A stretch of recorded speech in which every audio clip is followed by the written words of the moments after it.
Good evening, ladies and gentlemen, and welcome. I'd like to begin with a most sincere acknowledgement that we are holding this meeting in the territory of the WSÁNEĆ Nation this evening. And I'd like to call to order the regular council meeting for Monday, February the 25th.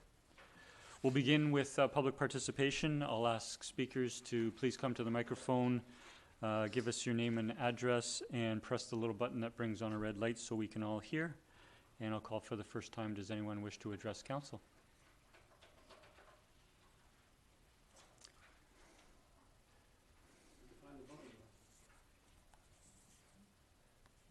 Cliff, oh, there we are. You're on. Mr. Mayor, members of council, I want to congratulate you on being elected. I know it's a bit late. Unfortunately, I've not been able to make a council meeting before, and my wife's been seriously ill. But I know I've written to you. My name is Jack Barker. Darrell Sutherland's with me. We live at 9706A 3rd Street, and Darrell lives at 9708 3rd Street. In written to your previous correspondence with regards to our concerns with trespass on our property from the adjacent development at 9716. We've written a detailed report to you that we did in 2017 to council, to APC, stating our objections to what could be a possible problem for us in the future. What's happened, that has transpired, and it's come to being that we have a real serious problem. And in fact, the developer is trespassing on both properties, not only ours, but the Beacon Inn. And he's removed the fence from the Beacon Inn, and he's trespassing on at the present time without permission. And I did talk to the owner this morning regarding that. I don't want to get into the ins and outs of all the correspondence that's gone past. I know you've read it and probably discussed it. I know the building inspector has given you a report as well. So we've done all that, and we've not received a response from the developer, what we would call a serious response with regard to an access agreement. What we have received, and you're probably not aware of it, we did receive an easement document from the developer for access to our property for scaffolding and access until the occupancy permit was issued. No periods of time, just total free access to our property. Not even discussed with us, not even sent in the mail with us, just delivered in our mailboxes. So I'm telling you that this developer is not cooperating with us, and it's given us serious problems. I just want to make you aware of that. So from that point of view, we can go into detail. I know the building inspector did a report to you. I disagree with his report, and I think if he would have spoken to me, we'd have solved a lot of problems. But I seem to be facing this opposition with the past council and past staff. And they keep telling me they can build zero lot line, and I keep saying they can't, and obviously they can't without trespass. So what I'm here tonight for is not to talk about my problems. You know about them. We don't know where we're going. I think the town's position is it's between us and the developer, and we've got to battle it out whatever way we go.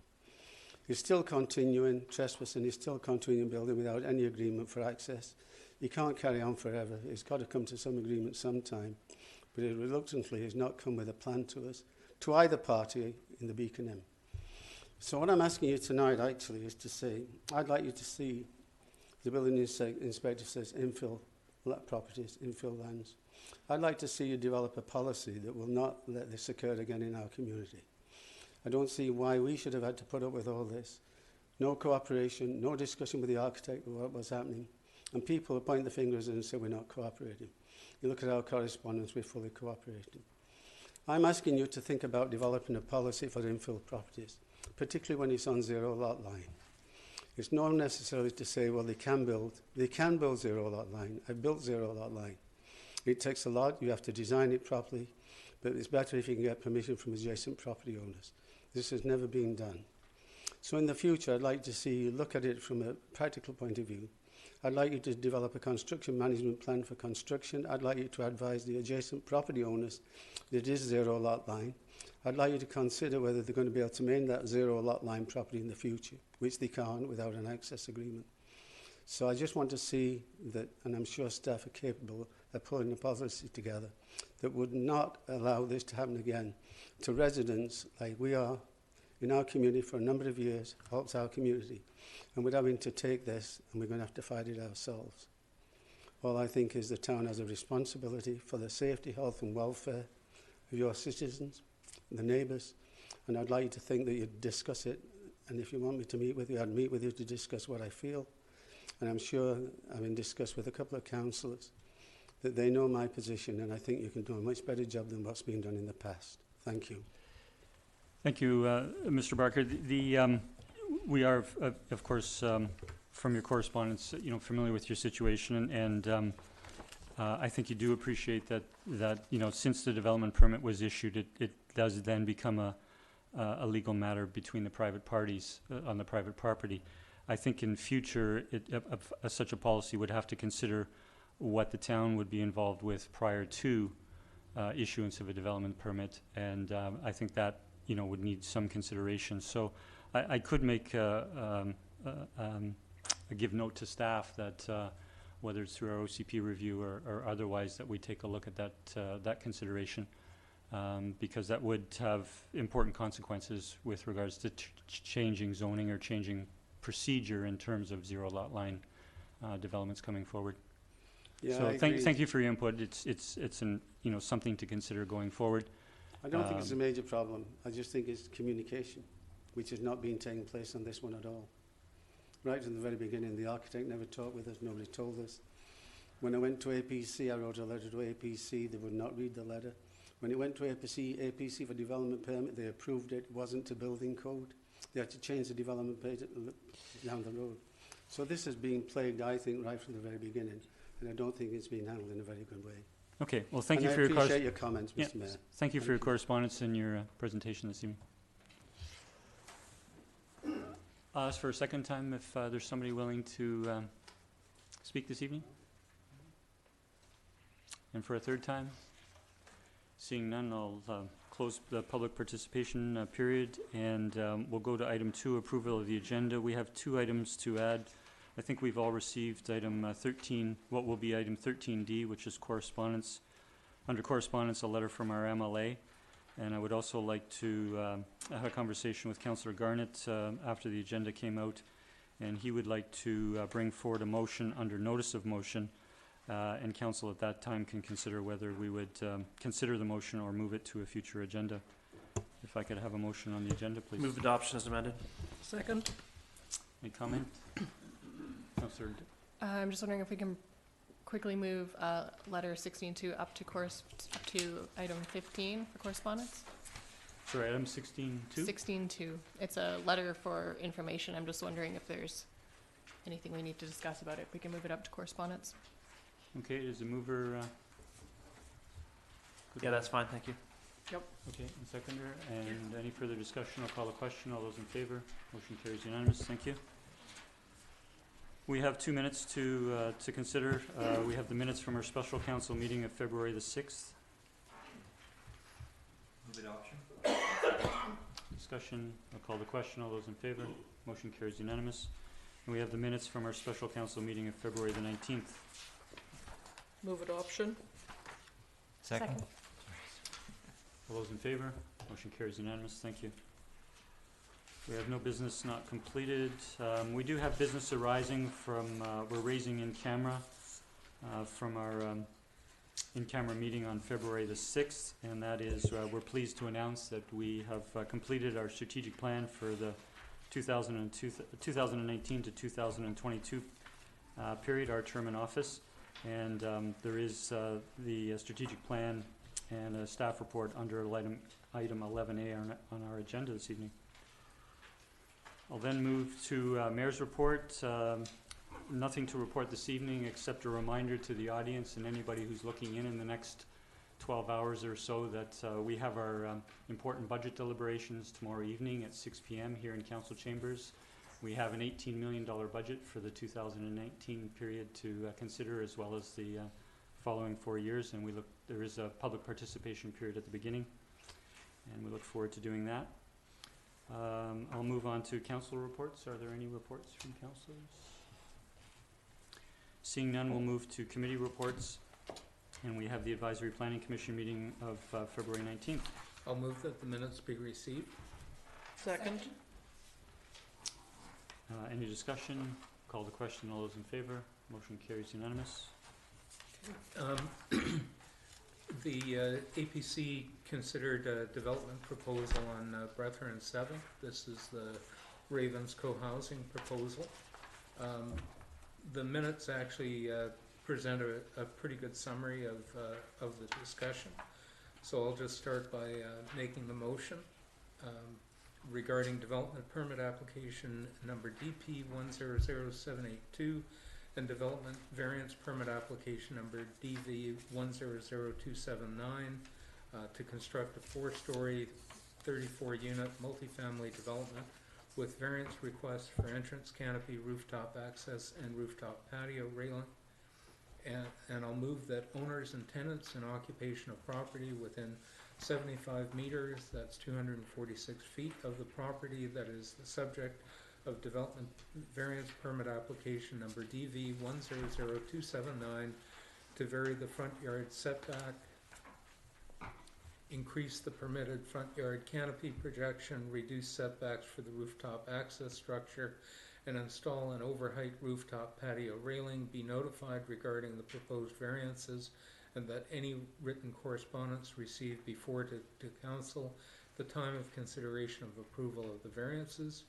2, that as a condition of approval of development variance permit application number DV 100279, the property owner shall, prior to the issuance of building permit, register a restrictive covenant on the title of the property with the town as a signatory, prohibiting the future strata council from passing any bylaws that may restrict occupancy of the building based on age.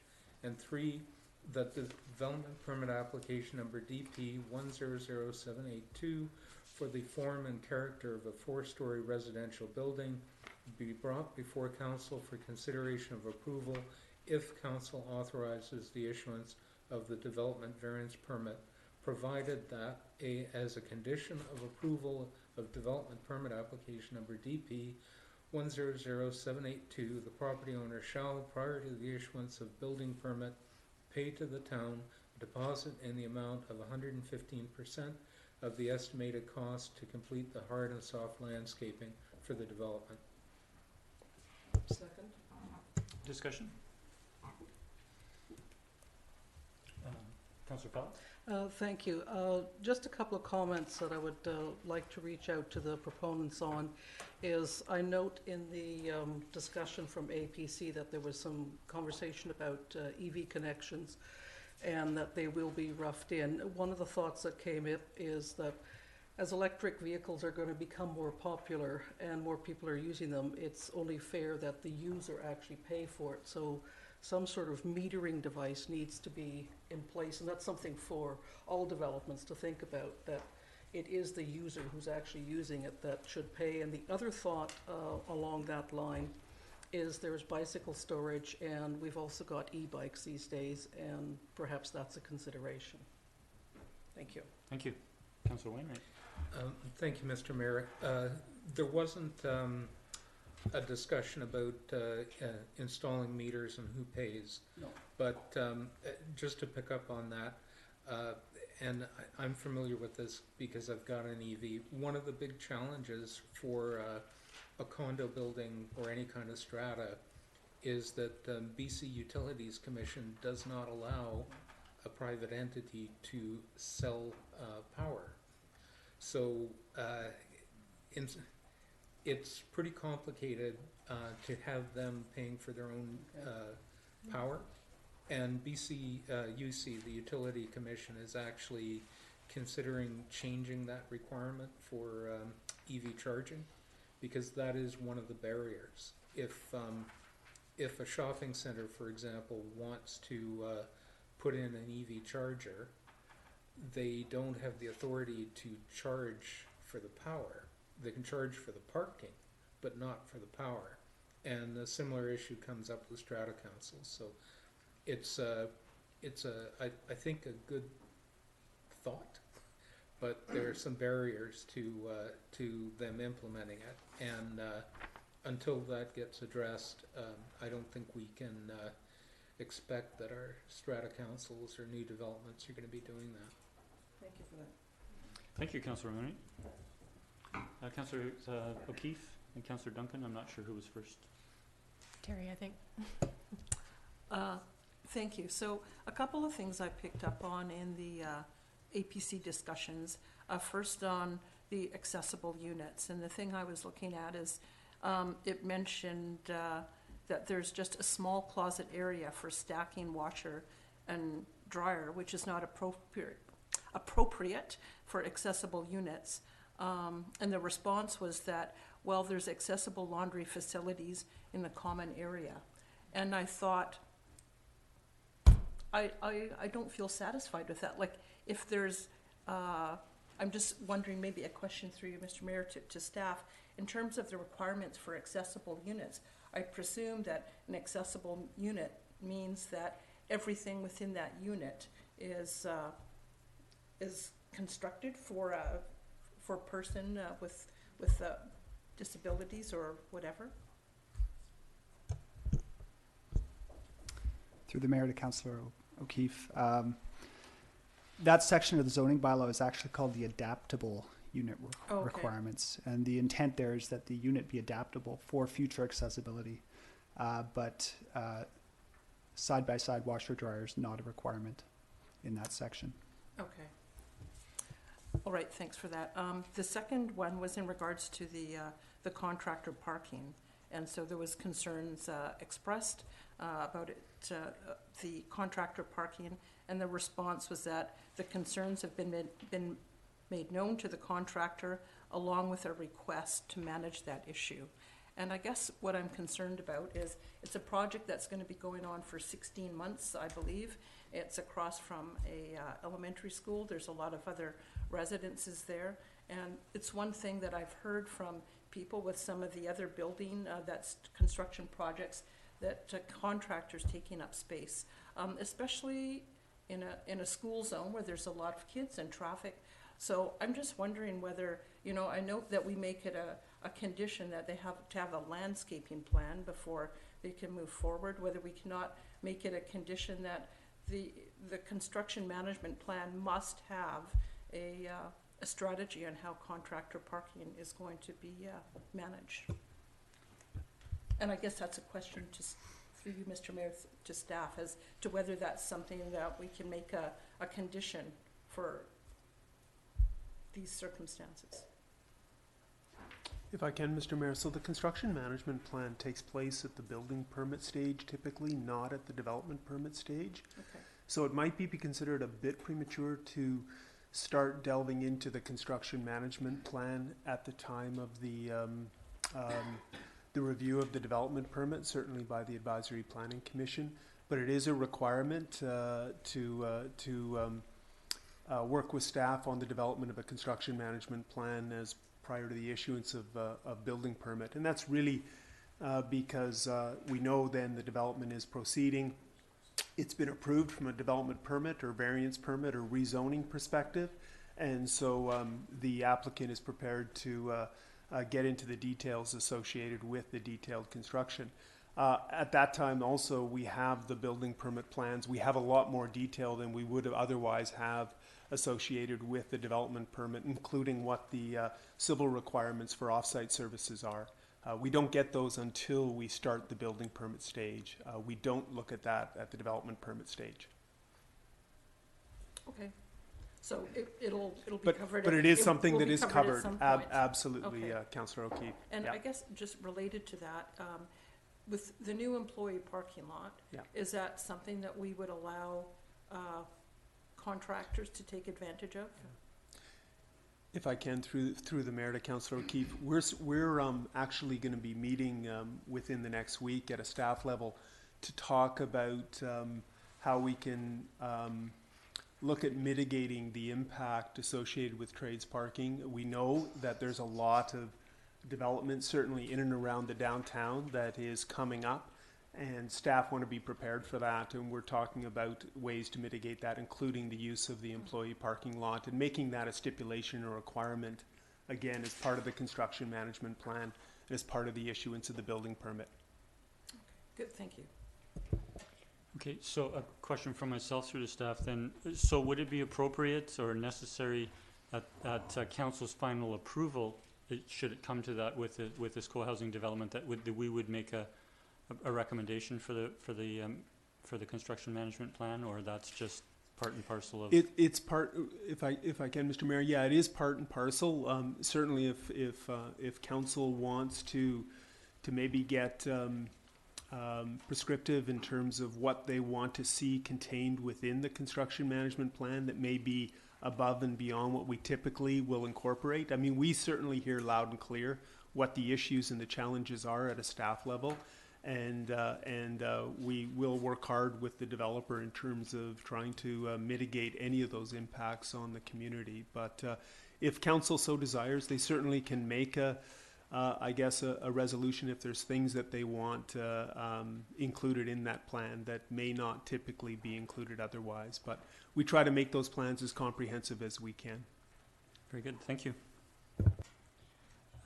Just a further comment. I can appreciate, the concern expressed by Councillor O'Keefe, but the concern on the part of the public, given that this is a significant development adjacent to an elementary school, and so that we should be very careful or exercise our due diligence to the best we can. One thing we've seen elsewhere in the downtown is when the five-story Meridian project was constructed and the five-story Aranza, almost completed now, were constructed, that the developers in both cases leased property from Anavets for their vehicles and that sort of thing. And I might mention the idea now that I might forget it at the time that it comes, if it does come to final approval, but the school board does have a lot of vacant land to the left there, and if it's going to be a 16-month project, perhaps negotiated access to a portion, but I'll leave that to staff at the time. Thank you. Councillor Duncan, you're next.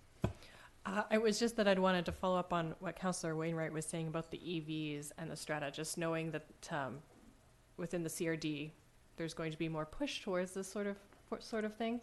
I'm just wondering if there is something we should be looking at now towards some sort of, if we can't charge for electricity, charging for parking, and whether there's something we should be looking at when we go forward with the OCP at the town level that we can put in place as some sort of guidance so that they can recoup costs.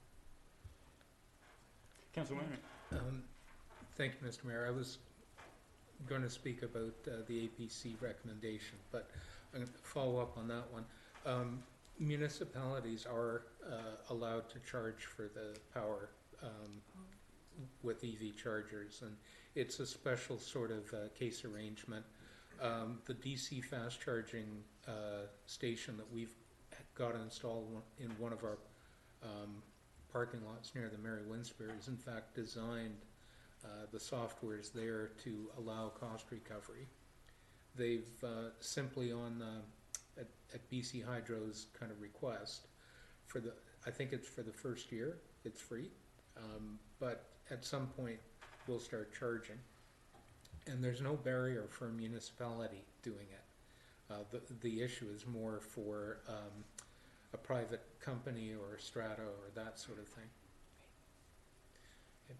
So if I could, I'd like to just make some comments on the APC minutes. I think staff made they've already been approved, but it's related to the recommendation, the conversation we're sort of having. I think staff made a very serious effort to reflect the various concerns that were raised during the APC meeting. And what they have not done is included any of the discussion about rebuttal of some of those. So for example, I recall during the discussion about parking management, one of the APC members mentioning that he frequently has to park in that general area, and that north of Breathitt, parking on the street is relatively available. It's south of Breathitt that there's a problem. So there was some back and forth regarding this particular issue, and you don't get a feel from the minutes that it was only a couple of the members that were expressing this particular concern, and that there actually was some conversation from other members to the opposite effect.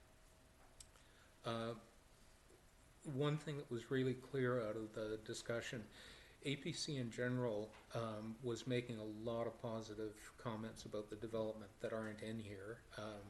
It's very unusual for them to see development that is not using close to the maximum footprint on the property that they're allowed.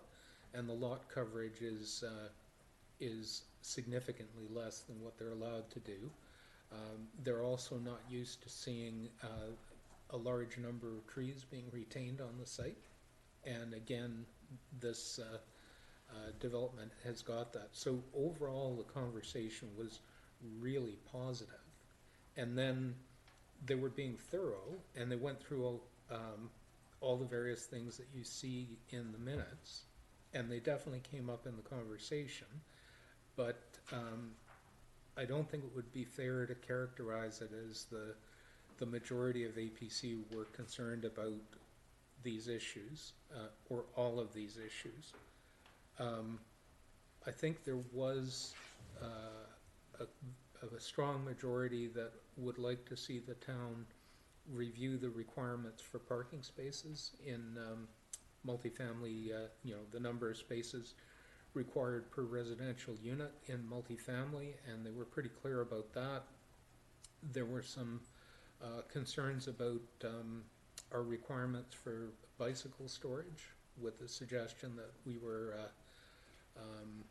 we should perhaps recognize that they can have a bicycle in a 19-foot parking space, and that we shouldn't require the extra couple of feet. But on pretty much all the other things that are being raised here, it was only a couple of APC members that were raising these issues, and there wasn't a clear majority saying, yeah, we're all concerned about this particular thing. And I think if there was, you probably would have seen those make it into the recommendations. So I'm not sure. It'll be interesting to suggest that the APC members have a look at this particular council debate relative to the minutes that were put forward. One other thing I should comment, the APC meeting was on Tuesday of last week. The minutes had to be in the agenda package, which was distributed on Thursday. So there was literally only a few hours for people to review the draft minutes. And staff incorporated all of the suggestions that were made during that couple of hours, but those suggestions only came from 2 people. So it could be that if there'd been a little more time, that other members of APC would have said something different. Anyway, that's kind of where we are on this one. There was certainly unanimous support for the recommendation that's being put forward, and you'll see from the minutes there really weren't any concerns about the variances that were proposed. Thank you. Any further discussion? I'll call the question on recommendation 1. All those in favor? Motion carries unanimous. Thank you. Okay, there was a second recommendation coming out of APC, and you'll recall at the last council meeting I mentioned that APC had some discussion about having the chair or designate presenting the APC report at council. So that actually came up, and the member who had brought forward that idea came prepared with a motion, which was made and carried unanimously, and I will move that the Advisory Planning Commission chair, vice chair, or designate be available to comment on the APC report at council meetings. Second?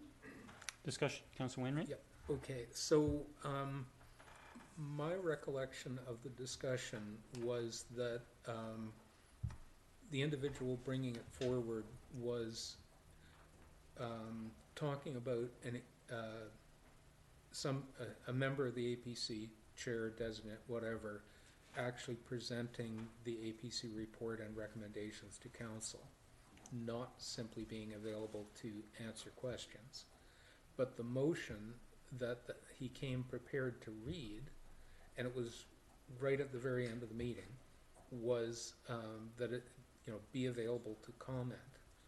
And I don't believe that was really the intent of the discussion, but the motion was made and it was very quickly carried and the meeting adjourned. And if I could, through you to staff, because staff was present at that APC meeting.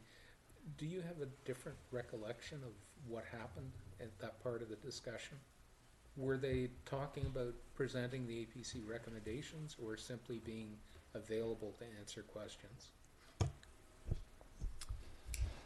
Through the mayor to Councillor Wainwright. To my recollection, yes, there was some discussion about the chair or a designate presenting out, as well as being available for questions. Staff did confirm with the mover of the motion in terms of what he had written down as his motion, so we took the motion as he had it written. We confirmed that after the meeting. But the discussion was a little broader, definitely, than the motion ended up being. So I was sitting right next to him when he made the motion, and I'm completely confident that's the motion. It just didn't seem to match the discussion they were having. So I've made the motion because it's in the minutes, but I think we should actually refer this back to them and ask them to clarify what they're wanting. If I could make a comment, I appreciate what you're saying, and there would be a difference between an APC member being available to comment at council's request and an APC member being available to make a presentation to council in terms of feedback. Our current we currently have two policies. One is our council procedures bylaw, by which we organize our meetings in terms of who can present and how the process go. I don't think we have a precedent for something like this in the council procedure bylaw. We also have the APC bylaw, which gives the responsibilities of APC appointed members, and there's not currently anything in that bylaw with regards to the chair or other members having the responsibility for making presentations or being available to council. So while we welcome the suggestions from the APC for this further engagement, it might be a suggestion to refer this to staff, and we could hold a meeting between ourselves with APC chair, vice chair, or with APC to work out both for staff to consider the appropriate council procedure bylaw or amendment to APC bylaw, and what brings most value back to council. Councillor Rintoul? Thank you, Mr. Mayor. Yeah, I can't help but think we might be over-engineering this. We've got a motion here that they'll be available to comment. It's not within their terms of reference to even do that. I'm thankful that they expressed interest in serving the APC. I think if the committee, makes a determination, or the commission makes a determination to provide more content and detail to council, that may happen, through the course of the open communication that we're encouraging. But the motion as is here certainly meets with my approval, and I'm thankful to the members of the APC for their willingness to participate beyond the current scope of their responsibility. Thank you. Councillor O'Keefe? Thank you. I agree with Councillor Rintoul. My recollection when we talked about information we would get from APC is we wanted to make sure that we got a well-rounded understanding of some of the things that were discussed. And I think today we seem to be getting that, and I'm satisfied that the current motion provides an opportunity for them to be available for us to provide additional comments. So I'm happy to go with it as it is. Other members, would staff like to comment? If I can, Mr. Mayor, based on the current motion, I would tend to agree that it may be a little bit overkill to look at perhaps amending the procedures bylaw for something like this. Having said that, council may want to consider, though, an amendment to the APC bylaw, which is the terms of reference. Certainly, it's my understanding that including the chair voted in support of this recommendation. But what I'm thinking about are future potential candidates to APC that, and who knows, they at some point could be looking at being elected chair or vice chair. I think an acknowledgement of what the expectation might be in the future of attending council meetings to potentially be responsible for either providing clarification or answering questions should be reflected, I think, in the APC terms of reference. So from a staff perspective, I think at least referring the matter to staff to at least look at what those bylaw changes might look like, and maybe just perhaps a staff perspective on what the and I think there are pros, but I think there's also cons to this potential as well, and I think it'd be important for staff to maybe reflect on that and provide those thoughts to council. That's my opinion. Okay, again, I think in consideration of this, if we just look at tonight in the APC minutes and recommendations coming forward, if we looked at it with a motion such as this being passed, then we could have had a chair or representative, chair's representative from APC in the audience. And while we, the seven of us, were deliberating on a motion, call upon that person to either answer questions or present what their views were expressed in the meeting. Again, that is kind of without precedent in terms of operating. I'm not saying it's not a good thing or it shouldn't, but would it just be answering questions, or would they have the opportunity to present, and where does that go? So I'm fully in favor of doing something, but I think we just need to have further consideration. I'd like to consult with APC members on it as well. Councillor Wainwright. I don't normally do this with the motion I'm making, but I'll move that we table this so that staff can review it and have a further discussion with APC. Okay. Second that. All in favor? Any motions? Councillor opposed? Yeah. Yes. Okay. We have one opposed. We'll move to item 10B. We have the Committee of the Whole minutes from February 19th. I'll move the minutes be received. Second. Discussion, all those in favor? Motion carries unanimous. We have a recommendation, one. I'll move that council's expense for extra business insurance coverage for their personal vehicles be covered by the town. Second. Discussion, all those in favor? Motion carries unanimous. One opposed. Oh, sorry. Scott opposed? Yeah. Okay. I'm sorry, Scott. That's okay. And the second recommendation from Committee of the Whole, and I'll move, is that development variance permit application number DV 100274 and development permit application number DP 100781. This is 10502 and 10504 Rest Haven Drive for the construction of a 4-unit townhouse development, be forwarded to the APC for further review and comment, subject to the following condition: that prior to review by the Advisory Planning Commission, the applicant submit a report prepared by a qualified professional assessing the functionality of the drive aisle at the proposed width. Second. Discussion. I'll call the question. All those in favor? Motion carries unanimous. Thank you. No. Oh, sorry. Don't give me a chance. Sorry. Gotta go back and forth twice here. We'll move to item 11A, the Town of Sydney Strategic Plan 2019 to 2022. I'll move the recommendation that the Town of Sydney Strategic Plan 2019 to 2022 be approved and disseminated to the community via the town's website, social media outlets, town talk, and media release. I'll second. Discussion. All those in favor? That motion does carry unanimous. I would just like to comment briefly on the strategic plan. I first of all want to thank fellow council members and senior staff for participating in the sessions together to bring this forward.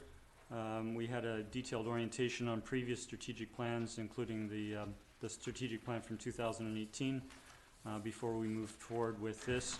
I'd just like to read the opening statement in the strategic plan, which I think introduces it and might lead people to take an interest.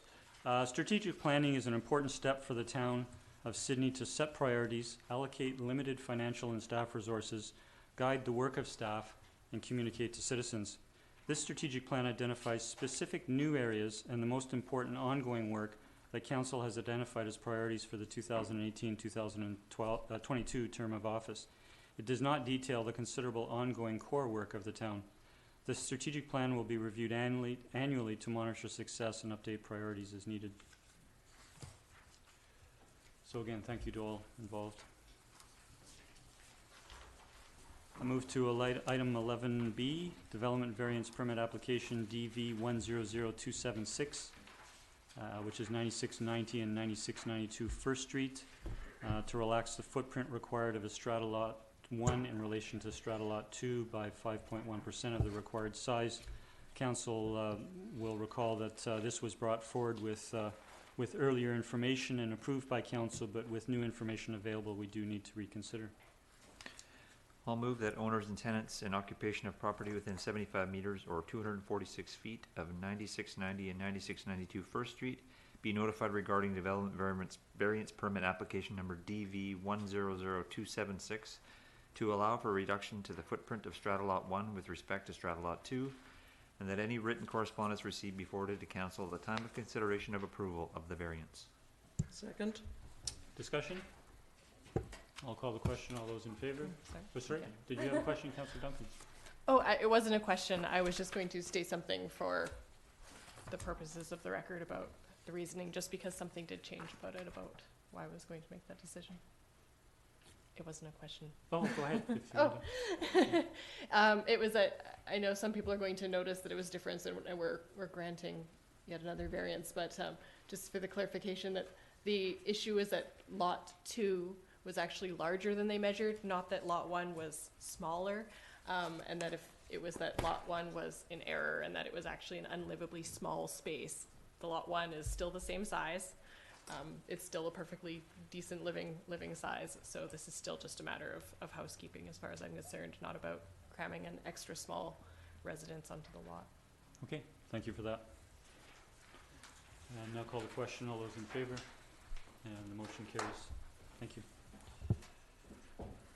Move to item 11C, enforcement options regarding unsightly storage of recycling and waste material at 2471 Beacon Avenue, the Starbucks location, and a staff report dated February 19th. Move the recommendation that staff be directed to provide firm but steady education to encourage Starbucks to clean up and maintain the recycling area behind their business, and that staff increase the education pressure until compliance is gained and maintained on a long-term basis. Second. Councillor Fallon? Thank you, Mr. Mayor. Through you to staff, in the report, it's talking about a reasonable amount of time for the education process. What does that mean?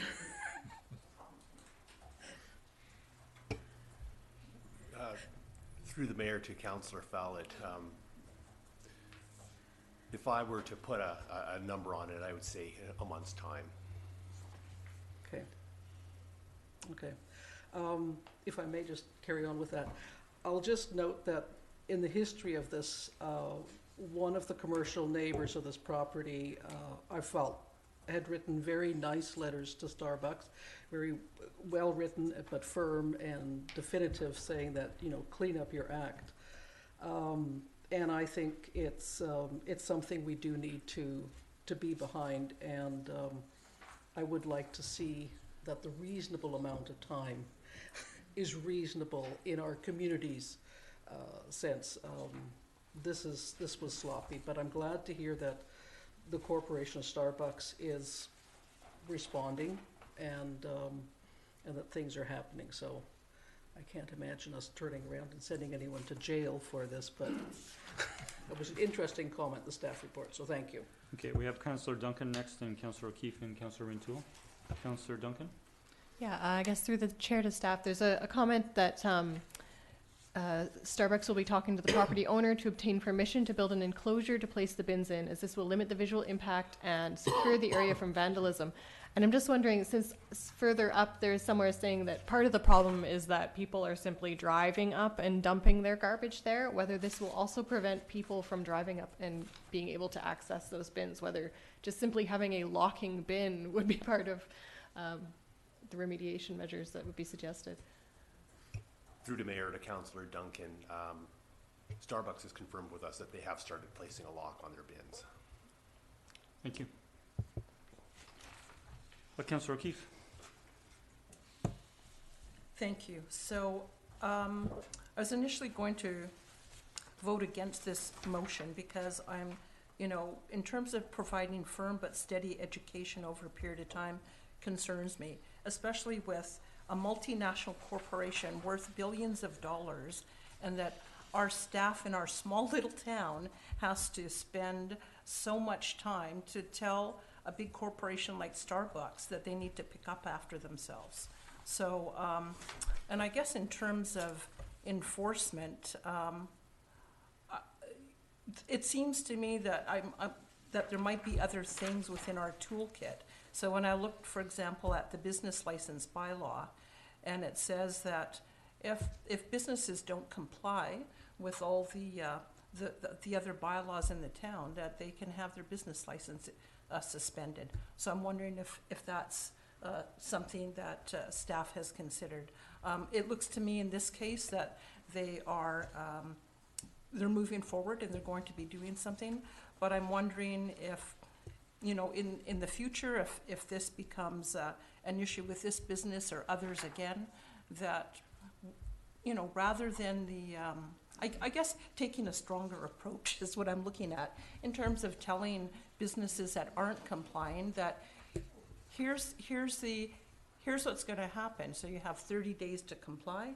If you don't comply, it appears that there's under the municipal ticket info bylaw that we can assess a fine. So let's assess a fine, and then if it's not remedied, the next thing that they will know is that suspension of their business license might occur. So I'm just wondering, I guess through you, Mr. Mayor, to staff, whether we have a policy on how we follow up with enforcement in the future, and whether that's something to think about. So that, I guess the other thing is that staff, if they had such a policy that was supported by council, they could just follow through and not have to come and ask our permission in the future. If I can, through the mayor to Councillor O'Keefe, I'm not sure if we do have a firm written policy in terms of how, I guess, corrective enforcement is to take place in terms of, but I know in past precedent dictates that they will ramp up enforcement. They'll start with a letter. Then they'll go to a second letter, basically indicating the potential for fines. Then they will go fines. Then they will go court injunction. I know. So they do have a process that bylaw enforcement follows. Again, I don't believe it's written in a policy, and I'm not aware of municipalities that would have such a policy. With respect to the revoking the business license, that's a major, that would be a major thing to do. I think it is potentially possible, but again, I would want to make sure that our bylaw enforcement officer is talking to our municipal solicitors about that, and again, what the potential implications might be for doing that. But that would be certainly the last resort. I think from a staff perspective, what's being suggested by the bylaw enforcement officer, from my perspective, seems like a reasonable approach. I mean, he's looking at trying to correct this for the long term, as he indicates, and not keep chasing this one down, because it is taking a significant amount of staff time and resources for sure. Councillor Rintoul. Thank you, Mr. Mayor. Yeah, I like the approach Councillor O'Keefe is pursuing. I appreciate staff is putting some effort in to have Starbucks comply. I'm very concerned with the amount of staff time going into this. I see the reference here on page 2 of 3, first paragraph. The letter would also state the town will start pursuing other means of enforcement, which could mean the issuing of tickets to staff. If I may, what is the range in which a fine could be assessed at this point in time? I'm not aware. We can get back to council on that. It's in our municipal ticket information bylaw, but I don't have the amount offhand. Thank you. I'm inclined, you know, if this motion were to fail, I'm inclined to instruct staff to issue a fine on the basis of non-compliance. At this point, their neighbors have asked them to clean up. The town of Sydney's asked them to clean up. I think it's a very unfortunate situation, but the motion is on the floor, and so we'll. I don't want to step on staff's feet in that this process is underway, but I do want to state that it's a very cuddly approach to a big corporation that should know better. Thank you. Any further comment? Sorry. Councillor Fowler? Just further to all of this, if I may, I'm going to give staff the time to do this. This is something that really hasn't come up before, and I think of this magnitude. If we look at where the letter writer from the neighbor came in back in December, this is an inordinate amount of time. They have been given a lot of leeway. I don't see this happening again with that amount of time. I would like to see it stepped up. If we're talking about a month is what's deemed a reasonable amount of time, but I think the letter, we're talking about slow and steady, and those are very soft words. They're very neighborly words, but I think we could stand up a bit stronger, but I think right now we've got this happening. We've sort of been figuring out how to go about it. I think this one is okay, but I think moving forward we need to have a tight timeline and a firm order of action in place. Thank you. Councillor Garnett? Yeah, it's unfortunate that it got to this point, and I see the points made by Councillor Rintoul and O'Keefe about the amount of time that staff's had to put on something that should just be basic neighborly compliance without having to get to this point. And you don't want to seem heavy-handed, but at the same time, I mean, really, these people have put up with a lot, and I'm kind of favoring towards something a little more less lenient, for putting it in a better way of putting it. But I mean, I agree with Councillor Fallett, and we can, you know, we're trying to set guidelines because we haven't had to deal with this before, sort of thing. But man, I'd be frustrated too if I was the other owner, and to have to go through this much to get somebody to just do their due diligence and be a good neighbor and be clean is quite vexing. So, thanks. Councillor Duncan? I agree in part with the idea of having firmer procedures set out simply for staff and bylaw officers. It takes some of the pressure off of them for being able to say, I'm following, here are the guidelines, I am following them. Because I imagine it's very difficult sometimes being a bylaw officer and being the bad guy who has to enforce something.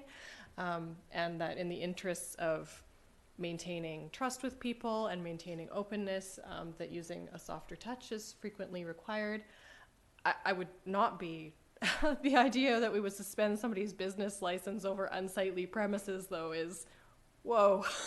Nobody's in danger. Nobody's being physically harmed.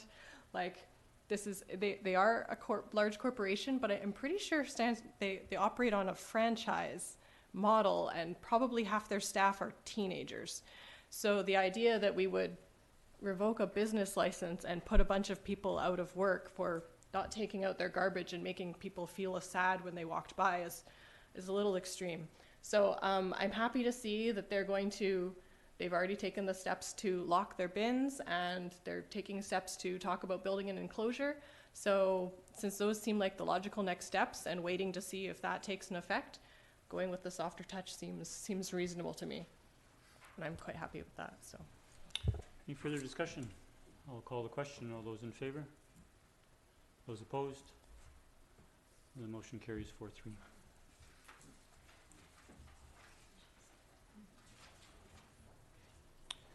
Move to item 11D, which is the 3rd Street Beach Access Volunteer Stewardship Initiative, and we have a staff report dated February 11th.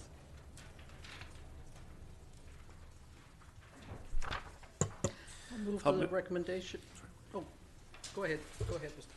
I'll move the recommendation that an expenditure of $1,200 for the Greater Victoria Green Team to organize a volunteer stewardship event to remove invasive plants from the Third State beach access in the Roberts Bay environmentally sensitive area be approved. Second? Discussion? Councillor O'Keefe and Councillor Fallon? I guess my initial reaction was, seemed like $1,200 for a volunteer effort seemed a fair amount, and I wondered whether, whether we would consider going out to other local organizations within Sydney that do environmental work to offer that amount of money. I don't know if that's something that's through you, Mr. Mayor, to staff, whether organizations like Peninsula Streams or the other organizations like that, is whether this is something that they'd like to take the $1,200 for the benefit of their programs and do this sort of cleanup, if that's something that's been considered. Through the mayor to Councillor O'Keefe, not particularly at this point in time. One of the biggest issues that we deal with public stewardship events is risk management. It's the training, the orientation. Somebody falls and turns an ankle. Somebody gets pricked by a sharp, those types of things. There's a fair bit of education and information that does go through on that. The Green Team does carry the appropriate liability insurance to manage an event of this magnitude. Again, because we're testing the waters for the first time, we don't know whether we're going to get 15 people or we're going to get 75 people to the event. So to have somebody that's well trained and fluent in this type of work, I think makes a lot of sense. If it's a success and we want to look at other initiatives in the future, maybe having several events a year, look at other areas, certainly I think the opportunity to engage other stewardship groups in the area is a reasonable thing for us to consider. But for the first one, I think this is the safest bet for us to go with an organization that's well-versed, covers all the liability insurance, and is well-organized. Thank you. Councillor Fallon? Thank you, Mr. Mayor. I appreciate Councillor O'Keefe's comments because it certainly, at first glance, I thought, well, somebody in our community could use the money. Reading through the perspective from this organization, they are a proven track record, and I appreciate staff's comments. I think there's value in that they have done this sort of thing before. I'm really excited to see this happening. I've marked the date on my calendar. I think back to last summer when we had a business owner on Beacon Avenue who rallied the troops, and it was amazing the number of people that showed up to clean up Beacon Avenue. And I think, especially going back to our previous item where we're talking enforcement options of unsightly premises, to bring the community together to do something for the community is a great thing. And I think it's about community pride, and it's also about ownership. And I think when people are invested in their community and do something and give back. So I'm happy to support this motion and the organization. I would like to think that perhaps a local organization would be able to take it on in the future. First of all, I hope that this is successful and that another organization is, but in the meantime, I think with this one, it's money well spent. Thank you. Councillor Garnett? Yeah, no, I agree. I fully support it, but I might ask through the mayor to staff that can we get some kind of a synopsis of how it goes, how many people show up, something like that, just sort of an idea of whether it was worthwhile in the end. Through the mayor to Councillor Garnett, that's the intent. Ms. Evans would certainly follow up with that information for us with a report at the end of the event. Thank you. Councillor O'Keefe? Just one more question. So I see that it's for 3 to 4 hours, and is there a certain area that, okay, this needs to get done, or is it just whatever they manage to get done in 3 or 4 hours with whoever shows up? Through the mayor to Councillor O'Keefe, Certainly, we think we've picked a small enough footprint that it should be achievable in 3 to 4 hours with, say, 20 volunteers. Certainly, if we get a lot of people wanting to participate, the idea was that perhaps we could migrate down to the foreshore in Roberts Bay and maybe do a little bit of a beach cleanup as well. Just have a look at it. There is the potential for some expandability with this project should we be overwhelmed with the number of volunteers. Councillor Fallon. Just one further, as far as how are we going to be, through you to staff, how are we going to be broadcasting this information to the community to get the volunteers? Through the mayor to Councillor Fallon, again, that's part of the Green Team initiative, but certainly they'll be working with our staff communications officer about our social media sites as well. So there will be a little bit of a synergy with what we provide for our local community, as well as what's going to go out through the Green Team to the broader community. Some posts, a little bit of advertising on the site as well for the frequent users of that area. So there should be a fairly good ad campaign to support this project. Thank you. Any further discussion? I'd just like to, well, I'll call the question. All those in favor? Motion carries unanimous. Thank you. Thank you to Mr. Robinson for pulling this together, working with the Green Team. I think it's a great initiative to start. We have our urban forest strategy, which is unfolding as we speak, and next steps will happen in 2019. I'd like to acknowledge that recently myself, Councillor Fallot, Mr. Humble, and Mr. Robinson met with a representative from the Sydney Community Association who had, I think, an excellent idea to host a tree appreciation day in Sydney. Other municipalities in the region do. That would take, given that it would involve geographically the larger community, there's a lot more planning and thought and organization to go forward with that. I've asked the representative to come forward with an idea, present to council and staff when the next steps in the urban forest strategy take place. But I think this sort of initiative is great timing to get volunteers involved and work with an experienced organization to make it happen. Thank you. I'll now move to item 12, Sydney Event Advisory Group, their 2018 report. I'll move that the report that this report be received for information. Second. Discussion? I'll call the question. All those in favor? The motion carries unanimous. I would just like to give credit and acknowledgement to the entire CIAG group, but in particular Susan Samasco, the president and chair. It was back in November of 2013 that the CIAG group was established. It now has 18 participant organizations in our community that get together pretty much on a monthly basis. And they've done remarkable work over the last 5+ years. This report details a lot of that work. Over 21 events or 20-some events they help facilitate. Some of the events are seeming to be timeless, like our Thursday night markets. But last year we had the BC Boat Show back for the first time in Sydney. We had the World Coastal Rowing Championships. The CIAG group, it was through the work of the CIAG group 4 or 5 years ago that established the Sydney Family Day weekend festivities. In this report, there's a traffic count. There's traffic counters in town, and there was over 25,000 people. Came by those counters during the busy Family Day weekend. Similarly, with Treat Street in October, again similar numbers. This year, for the first time, we actually closed the street and had thousands and thousands out. So kudos to the CIAG group for coming together and working so well together for now many years. Another indication is they had 62,000 visits to the Sydney BIA events calendar page.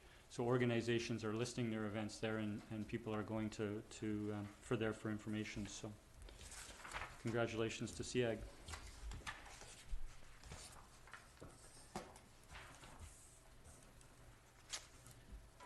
Now I'd like to move on to item 13A. We're into correspondence. We have 4 items of correspondence. The first is the Smart Cities Challenge, Smart Mobility Proposal. We have a letter from the South Island Prosperity Project dated February 8th and a recommendation. I'll move that we provide a letter of support subject to council approving financial support for the South Island Prosperity Project. Second. Discussion? Councillor O'Toole? Yeah, just for point of clarification, the reference here to approving financial support would refer to the budget process and funding for SIP, correct? Correct. Thank you. Councillor Duncan? I just had a further, I guess, question for clarification. In their template letter, they have, we have outlined in the attached form our investments.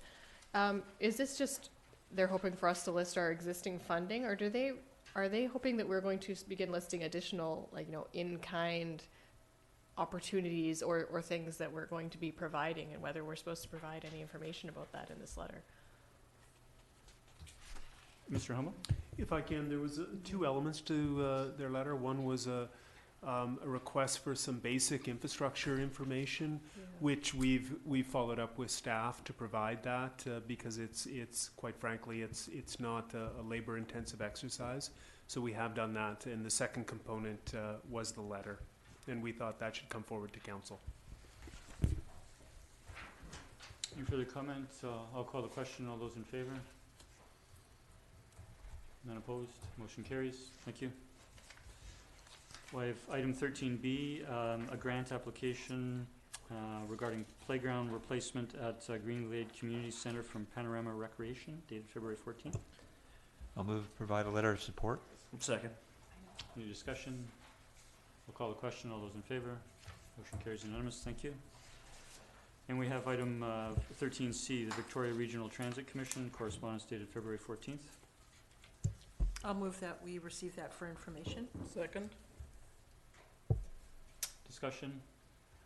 I'll just add that these appointments to the regional appointments to the Transit Commission happened on February 14th, so very recently. It was late for a variety of reasons. And it's an order in council from the provincial government that actually selects the municipal representatives to this commission, and they chose North Saanich as the representative for Sydney, North Saanich, and Central Saanich. The three mayors, myself and the two mayors, Mayor Orr and Mayor Windsor, have met, and the first Transit Commission meeting was today, and the three of us will be meeting to discuss priorities that we might have in our community, and we've each agreed to bring that back to our councils with information from the commission on how we might move forward on the priorities for the peninsula.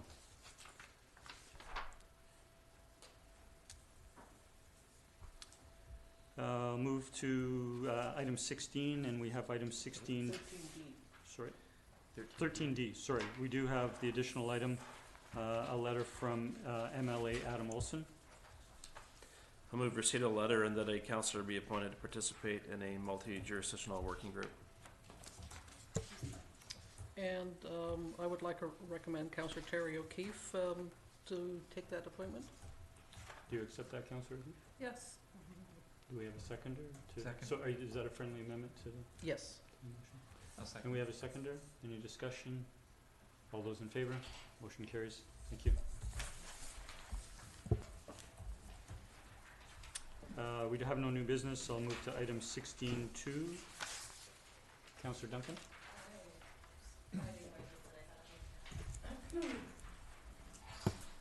All right, so I read this and thought we don't really have a forest cover. We're probably not one of the municipalities this really applies to.